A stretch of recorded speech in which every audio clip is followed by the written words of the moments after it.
Nagubot ang social media, nahugyaw jud ang masa,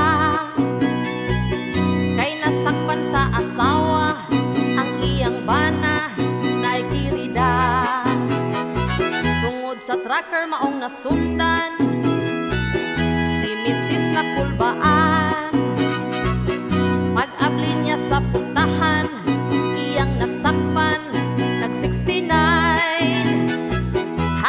Jud nga di malasa, kay wa kabantay ang duha. Na videohan sa asawa ang iyang bana, gimukbang na.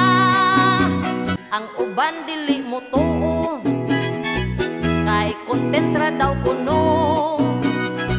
Aron mo daw ang negosyo, ug ang followers mudaghan po. Sa asawa ang mga bashers ganganga, kay nangasukura kuno mo nga wa mo pakit-asa ilang video.